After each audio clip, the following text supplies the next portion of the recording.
The reason people change is because of pain. The reason we grow is because we get uncomfortable and we embrace being uncomfortable. But being honest with the pain that we feel is usually the prime mover for people to do the work that is necessary. Average person, you and I have about 75,000 thoughts a day rattling around in this thing we call our brains and our minds. 75,000 of them. The crazy thing is 91% of those thoughts are identical to the previous day and are identical to the day before that and the day before that and the day before that. You're not a procrastinator. You have a habit of procrastinating. And so most people never take the time to analyze what they think about. The most successful people I know are the most self-aware, meaning they're aware of what they do and they're also aware of what they think. They're aware of how they're perceived. People like to give themselves this excuse. I do not have the energy to do this. Whatever. If you decide that, that's true. But if you watch a motivational video, there's 100 of them on YouTube, thousands even. Go watch one, you'll get fired up. You're like, okay, I'm going to jump some rope. You jump some rope, you do something. Just do some push-ups, do something, do some body weight squats. You'll feel better. Some of them maybe, but I think some of them just don't have discipline. There's an issue with that as well. There's also an issue with momentum. You're not used to doing it. It's not a part of your life. It's not something that you're accustomed to, pushing yourself. There's been many days where I didn't want to work out. I just didn't feel like I had the energy, and I just forced myself. And I think there's very few people out there that know how to force themselves. And we wonder why our life seems to repeat itself over and over again. So really the difference in our life, if we have 75,000 thoughts a day, here's the crazy thing, 91% of them are exactly the same. The separation in our life is in those 9% of their thoughts, because remember this, these magnets are pretty powerful. That's why I'm always saying that your obsessions become your possessions, because they do. You draw into your life exactly what it is you think about. It's a physical reality that you attract to yourself what you think about. So the difference in our life is 9% of our thoughts. That's why people say all the time the difference between winning and losing is so small, it's almost too scary to talk about. And really we have identified what it is. It's 9% of what we think about alters the direction of our life. So what I'm here to tell you today is you've got to hone in and get aware of what you think about and then alter those 9% of the thoughts that are variable on a daily basis to serve you.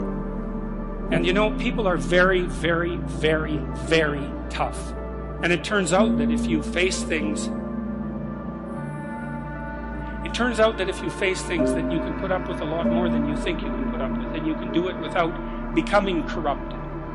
You have to be alert when you're suffering. You have to be alert to the beauty in life, the unexpected beauty in life. And you know, you have to look for those that little bit of sparkling crystal in the darkness when things are bad. You have to look and see where things are still beautiful and where there's still something that's sustaining.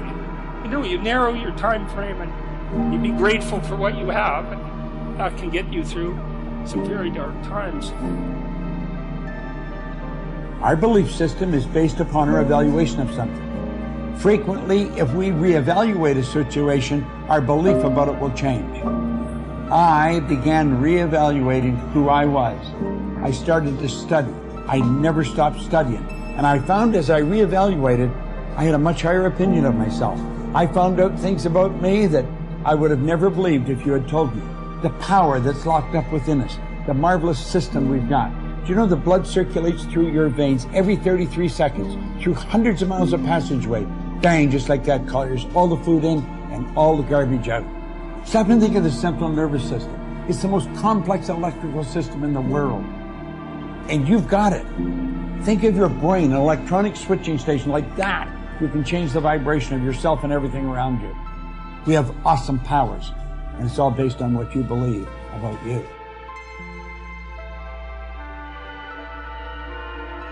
If you want to change yourself, if you want to acquire something, if there's some goal that you want to reach, changing your behaviors, overcoming negative habits, it's challenging. It's hard. Most people go through life never discovering what their talents are. Most people never develop their talents. The only thing that's going to make you happy, my friend, in this year or any other, is to step up. It's to raise the standard. It's to discover what you're capable of and feel that incredible power pushing through whatever's holding you back and get to the other side of more of your true self. That's what this game's all about. When you step into your fears, and continue to push yourself to go on, something happens for you. If you look at somebody who's really successful and you think, wow, I mean, they're so amazing, they're such a genius, you gotta dig underneath, you gotta remember something. People are rewarded in public for what they practice for years in private. If you don't develop the courage to do that which has been given you to do, and you spend a lot of time going around trying to convince other people or trying to get their approval, what will happen is that you will lose your nerve. And other people will convince you that what you're doing doesn't have any value, and you'll give up on your dream. How much time do you have left? How much time do you have left? Jeremiah said, "Your word, O Lord, is like fire shut up in my bones." I believe there are some dreams shut up in you.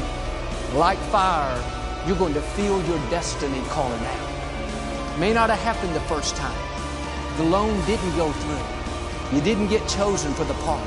The medical report wasn't good. That's okay. This is a new day. What God started, He's going to finish. You may have missed some opportunities, but God knows how to make up for lost time. He's going to give you another chance. He said in the book of Joel, "I will restore the years that have been stolen." Progress equals happiness, and if we can make progress on a regular basis, we feel alive. And that's why at the beginning of the year we get this thing like, okay, I can have this fresh start. I can really do what my soul desires. I can expand. I can grow. I can improve. I can change. Or maybe better than change, I could progress. See, think about that. Progress is an aliveness to it, doesn't it? You don't have to work at changing. People say all the time now, well, I'm working on changing. Don't worry about it. You don't have to work on changing. Change is automatic. Your body's going to change whether you want it or not as the years go by. And no matter how hard you work, there's going to be some changes going on there. The economy is going to change no matter what you want it to do. The weather is going to change. Relationships are going to change. Everything in life is always changing. We don't have to work on change. Change is automatic, but progress is not.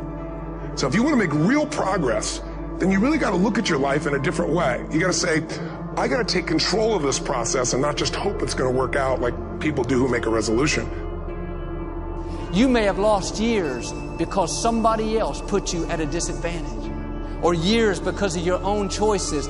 God knows how to make up for it. He's still going to get you to where you're supposed to be. This is what happened to Joseph in the scripture. God gave him a dream that one day he would rule a nation. In this dream, he saw his brothers bowing down before him.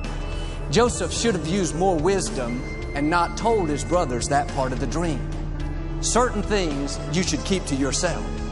Some people can't handle what God's put in you. They won't celebrate you. They'll be jealous, find fault, and be critical. One day, Joseph went to see his 10 brothers. When he walked up, one of them said sarcastically, "Here comes the dreamer."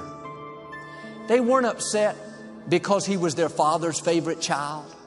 They weren't upset because he was wearing a coat of many colors, a coat that represents favor. They were upset because he had a dream. They were offended because he was determined to break out of the mold, to do something great, to leave his mark. They would have been fine if he was content to be average, to accept the status quo. But when you stir up what God's put on the inside, believe that you have seeds of greatness, believe that you can overcome that illness, break the addiction, pay your house off, be blessed in spite of past mistakes, let me warn you, everybody will not celebrate you. When you have a dream, you're going to have some detractors. People will get jealous, try to make you look bad, try to talk you out of it. Say things like, "You really think you can get that promotion? You don't have the experience, the talent. I don't think so. You really think you're still going to get married? You've tried 3 times. Hadn't happened yet. You're getting kind of old." Let that go in one ear and out the other. People don't determine your destiny. God does. You have to own your own happiness. Take it away from other people, demanding that they make you happy.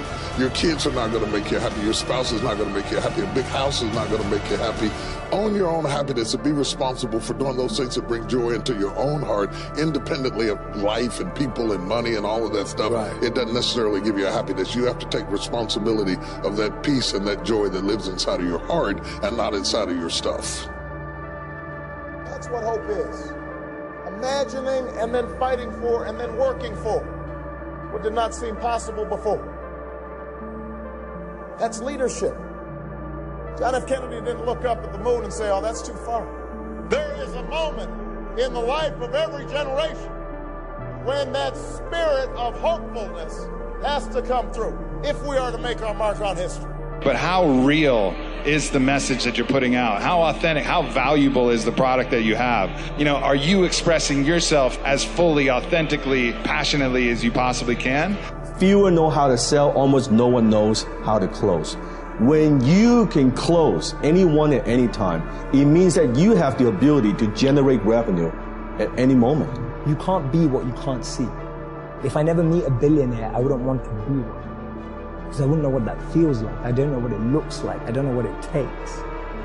What am I good at? What do I love? What does the world need? And how do I get paid for it? To me, those four help you unlock your passion. I often say to people, your passion is for you, your purpose is for others. Your passion makes you happy. But when you use your passion to make a difference in someone else's life, that's a service, that's a purpose. So the question is not I can't, is either you don't want to and that's perfectly fine, then don't say I can't, just say I don't want to. Decide, commit. When you say, well, I can't, does that mean you don't know how to do it? Because you could go get the how to. There's so much how to on the internet. You could go find a way, you can take a program, go to an event, learn from a mentor, do something. You have the abilities. So it has to be down that low, that literally is something in you that's at the core of your soul. But you don't find it unless you spend a lot of time with what you want to be in life. I can't give that to you. You can't give it to somebody. When you find your true passion in life, I want to be someone that I'm proud of. I want to look at myself in the mirror because I was so disappointed. That accountability mirror I talk about, I was so disappointed in what I saw every day. I didn't love myself. And I feel ultimately his heart becomes flooded with love. And I can't think of a better message as we send you off today. To not only take risks, but to be open to life, to accept new views, and to be open to new opinions. While it may be frightening, it will also be rewarding. Because the chances you take, the people you meet, the people you love, the faith that you have, that's what's going to define you.